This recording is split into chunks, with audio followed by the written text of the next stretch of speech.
Jesus is hippie. I wouldn't call Jesus a hippie because he wasn't into drugs. He didn't want his followers to get into drugs. If he did, he didn't say he wanted his followers to get into drugs. And John in Revelation said God was against drugs. Because that's what they were doing in Revelation 21. Sorcery is really drugs. And free sex, of course, was not Jesus' thing. But Jesus was more radical than hippies, because the hippies would say, well, try this, try this. Jesus was demanding their lives to be given to God as his was. Demanding them, if necessary, that they should die for Christ. But it's like a hippie thing, or like something in the 60s or 70s, where whatever the guy's name was, they have these different religious leaders. Hare Krishnas, I guess, is one of the things, and they would say, well, you got to follow me and do what I say. And so it's kind of like a cult. Jesus was kind of like a cult.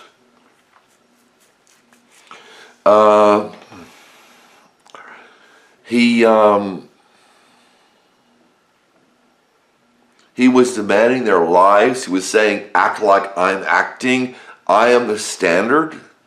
He was having them go all around. He was having them go to northern Israel, to southern Israel, across the Jordan, into foreign lands, to do what he wanted to do, to heal people, to heal a demon-possessed daughter of a Phoenician woman, which was Celtic, I think.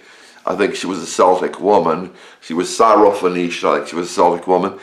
The radicalness of Jesus is completely incompatible with what we see with modern religion today. Go to church, that's it. Go to church, own a Bible, read the Bible occasionally, say you prayed for someone, to the Father of Jesus maybe.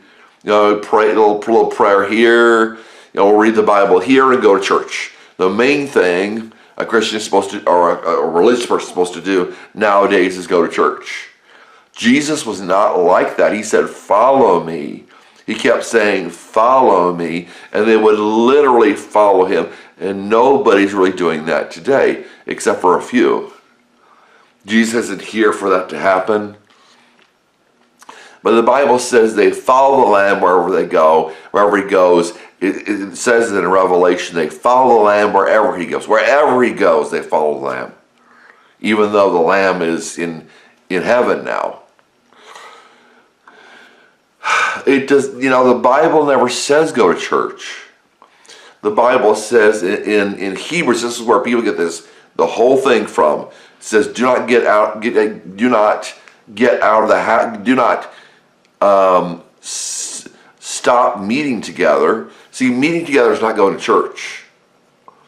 Because church does not have Christians a lot of times. It does not mostly have Christians. It has worldly people. I'm not trying to nail this into your head. Church has worldly people. Oh no, so-and-so loves you. No, they don't. I'm trying to help you. I'm being honest. I'm trying to help you. I'm in my 50s. I'm about in my mid-50s. I'm not lying to you. I'm not ignorant. I know. I've been in a lot of churches. Those people do not love Jesus. It says do not stop meeting together. They met in houses. Romans 14, they met in houses.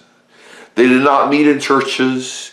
They met at the temple because that's where people got together. That's where they could convert people in the temple. The temple was the meeting place for religious people of the Jews. Paul went to the synagogues, but he didn't stay in the synagogues. He went to he could have stayed in the synagogues. Maybe, theoretically. But he went to the school of Tyrannus.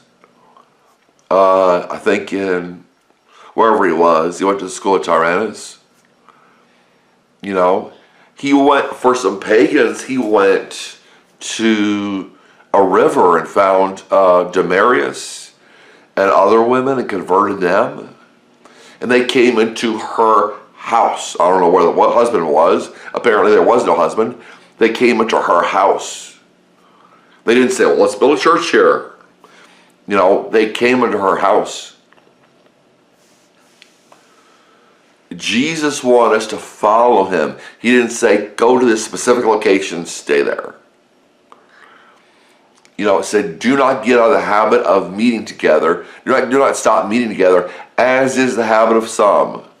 I think that's, what is it? Hebrews 14:25. Do not get out of the habit of meeting together. It didn't say go through all this religious stuff that is not in the Bible, you know, the singing of songs in unison, all this stuff, and listening to a sermon that has nothing to do with the gospel. Preaching was for the gospel. Teaching was for after that. We don't need to be preached for, we do not need to be preached to 52 times a year. We do not need to be preached to 52 times a year or 100 times a year if you go on Wednesday. We do not need that. We need Jesus Christ who said who said follow me. We need Jesus Christ whose followers are said to follow the Lamb wherever he goes. Wherever he goes. You can't follow somebody if you stay in the same place.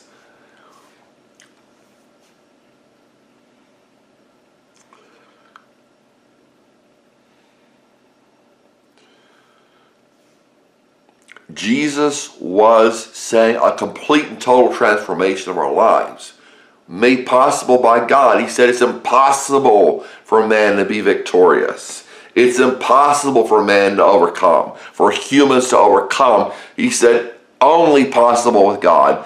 Not with God. All things are possible with God. It was impossible with humans. He said for humans, or he said for man, this is impossible. And we keep trying to build altars to a religion we don't believe in.